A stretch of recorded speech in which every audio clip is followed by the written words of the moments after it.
my talk today, specifically, is going to be about empowerment. The title is Empowering Leadership, Empowerment 2.0. And it's a particularly relevant topic for Investors in People because more than any other organization in the UK, and I think elsewhere as well, Investors in People has made empowerment enshrined in modern management. You have held a flag so that the rest of us who teach leadership development out and about can do so with confidence that people aren't going to say, what's she talking about? What is this empowerment lark? You make it part of everyday life. Now, there are so many organizations involved in Investors in People that you are critical mass for management in this country. It's exciting. It's thrilling. I like being here. But I've got to talk about empowerment to an audience who already knows about it. I'm going to give it a go anyway. My talk, as I said, is empowering leadership. But I'm taking this to mean two things. We have empowering leadership style. That is, when the leader is a good listener, when the leader encourages debate, when the leader has the open door, when the leader responds to concerns. And yet at the same time, empowering leadership comes from the workforce. It's also a verb, not an adjective. The workforce empowers the leader. The workforce can accept you as a leader or not, can work to a quality standard or not, can accept a chain of command or not. They can make the leader's life very, very easy or make it an absolute daily grind where the poor guy or gal can't face going into work.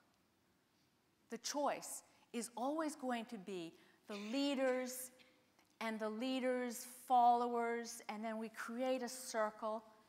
And when that circle works, when we have that interrelationship, we create a virtuous circle of listening, learning, finding the thing that we do well together. Second part of the talk is the Empowerment 2.0 piece. The Empowerment 2.0 piece is about the future. What's going to happen next to empowerment? And I came up with this when I was suddenly faced with the alarm bells of, as I mentioned before, I'm going to have to talk to an audience that is already invested in empowerment. And also all the books and the articles and the YouTube videos are already out there. All the good ideas have been taken, to be perfectly honest. So how am I going to say something new? How am I going to say, oh, that was an interesting talk, and then give me a couple of good scores there? And then the answer came to me, well, yeah, I can talk about what's new. I can begin thinking about and putting forward the questions that bring us all forward together in talking about the future of empowerment. Because so far, the last 20 years, you guys have been engaged in Empowerment 1.0, the beginning, the phase where, as employers, you worked well with employees, employees worked well with you, and you create this virtuous circle. And you know how to do that. The first use of the word empowerment in the English language was in 1681, when Charles II granted a charter to William Penn. And that charter empowered William Penn, a former admiral in the Royal Navy who'd won a number of significant battles. It empowered William Penn to take a large piece of land in the New World and form a colony. This charter empowers the Pennsylvania colony to structure a government. Interesting, interesting. But then the word falls into disuse. The next time we see it, it emerges in the 1950s, and the media is writing about empowerment. The media is talking about the process of our colonies worldwide moving from the patronage of, forgive the term, ownership of our first world countries, our richer nations, they own these colonies. But in the 1950s and 60s, gradually, these ruling countries empowered, or the colonies themselves became empowered to become nations themselves. And what happened when that happened? They gained a voice.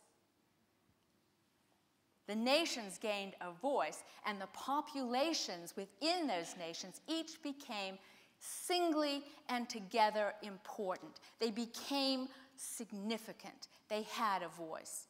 The next time you move forward, and we see the word borrowed by our social activists in the 60s and 70s. Everybody looks kind of young in here, but you know, there might be a couple of you people out there that went on marches. I did.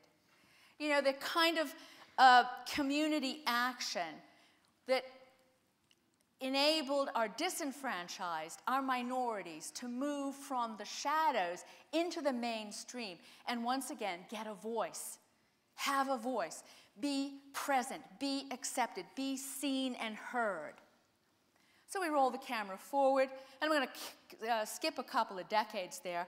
And if you do Google and you do look in Wikipedia, you'll be surprised, because even though empowerment is enshrined in Investors in People, the way you see the word used most now is when we're talking about our dispossessed, our destitute, and our desperately poor.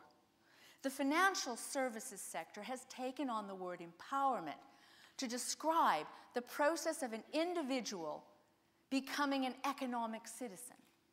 As soon as an individual becomes banked, gains access to financial services so they can save their money, own assets, they become empowered. They gain a voice. They are economically significant. And I think this is a wonderful history for the use of the word empowerment. But at least one of you is going to be saying, oh, this is good, and I've got a social conscience myself, or I wouldn't be here, but what's this got to do with business, commerce, and me making more money? We are in a room full of business people, and there is nothing wrong with making more money. I think the word empowerment, and there are people who would debate this with me, but hey, I got the mic. I think the word empowerment entered the management arena with the work of a Scot named Professor James MacGregor Burns, now Professor Emeritus at William & Mary College in the United States. And in 1972, he wrote a book called Leadership. It's a seminal work. It's a bit thick, a bit heavy, but to extrapolate its core idea, he's the first person who wrote about the embedded relationship of leader and follower that is intrinsic to empowerment. Just as the leader empowers the follower empowers the leader, and as Dr. Burns described, creates that virtuous circle. The circle works as long as both sides listen to the other. The moment we stop listening, the circle is broken. And we have that great risk of leader becoming separate from followers. And we know from the media, from history, that as soon as our leadership becomes separate from our followers, the rule of large numbers applies. Large numbers of people are far more powerful than a single leader.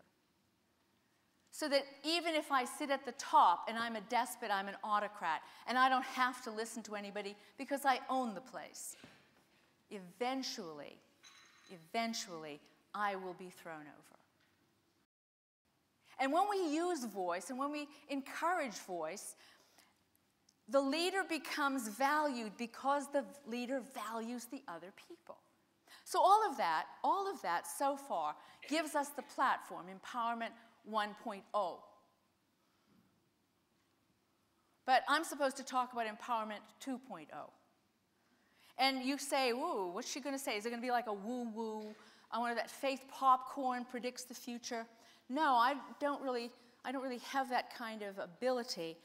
But I will say this. I felt inspired to call it Empowerment 2.0 because of what is going on with Web 2.0. Web 2.0, the technology press, is discussing where do we go from here.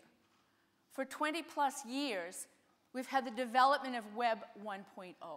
All of the connectivity, all of the community building, the social media piece, all of that has created a platform. And where do we go from here? Now, I was lucky enough in the early 1990s, well, mid-1990s, to attend some of the first of the World Wide Web Consortium conferences. And the debate at that time among the people that Tim Berners-Lee brought together to work on the development of the web, the software engineers, the technologists, the physicists, all working together as a team to develop what we know now and we take for granted as the World Wide Web, or Web 1.0. And the thing that was a hot topic of debate was, should they allow commercial activity over the web? Because these were the ones who were writing the language. Tim Berners-Lee wrote hypertext markup language, that HTTP:// before every web address. He wrote that. That's why he's getting all the prizes. He invented the ability to send stuff back and forth. And then Vint Cerf, he was a brilliant technologist. He's the guy who invented email, the TCP/IP protocol. But we won't go there. And this is why I've promised myself no off-piste talk here, stay on task. All of these guys invented this, and they talked about commerce, and they made the choice, wait for it, everyone, that the web belongs to everybody. Everybody has a voice. Everybody. And they made the choice, and it was a high-risk choice, to let anybody do anything they wanted. Now, of course, we've got the illegal stuff going on. We don't like that. But by allowing it to be for everyone and giving everyone a voice, isn't it an amazing act of empowerment? And what have they done? They have empowered large numbers because there's no one person leading the web. It's large numbers, like those birds that form swarms. You know, you see them in the night sky just as the sun is going down, and you see all the little blackbirds or starlings or whatever they are. They swarm all over the place. And how do they not bump into each other? Well, that's the web. How do we not bump into each other? Well, we don't. And that brings me home to the scary aspect of Empowerment 2.0. Because Empowerment 2.0 won't be tidy. It won't be the neat. Within your organization, the employee and the employer now works more effectively together, creates commercial success, and builds a wonderful organization together. I'm sure this is going to carry on. This is still true. And I congratulate you and I wish you well with that. But the next piece has got to be looking outside. It's no longer enough to have a voice inside your organization. You have to have and use your voice outside. What would that look like? Let's say I own a residential care home in Yorkshire, and I built it up from nothing. And I've got a critical mass of staff, and we have achieved investors in people. Well, I belong to a community. And in that community, not only is it my little residential care home, and I've got my eye on a second one, no, I'm in there with McDonald's, with John Lewis, with all the big organizations as well. I have a voice just because I'm a member. I paid my dues. And what does John Lewis get out of it? What would McDonald's get out of it? Well, the big learns from the small. One of the things that we saw in that David was talking about in his McDonald's presentation, the concern that, that they have to stay nimble. They have to stay with the customer. They have to satisfy the customer and then extend over that. The way they can learn more about that, of course, is their Investors in People community. In the same way that we have Web 2.0, an explosion of new stuff. And not just wearing a funny hat and sending a picture to my sister. It's the ability for me to communicate, not just with my sister, but with some person in Nairobi that I've never met before physically. It's an extraordinary opportunity. So, if as a care home owner in Yorkshire, I'm very unhappy about my supplier, who do I ask? My community. If I'm McDonald's and I want to get up a focus group, who can I trust? So I'm going to wind up. In 20 years' time, let's all meet again. Maybe sooner. But in 20 years' time, we're going to have to evolve Empowerment 3.0. We don't know what Empowerment 2.0 is going to look like. I've already said there aren't going to be any leaders. I think it's community-based. I think you're going to have to learn how to use your voice outside your place to form fantastic new connections and partnerships outside of what you already do. But there's no one can tell you how that's going to look. You're going to have to make it up as you go along. And what we know about success is that as soon as a first phase ends, the new phase has to begin, and it has to begin right away. And on that note, I'll say thank you very much.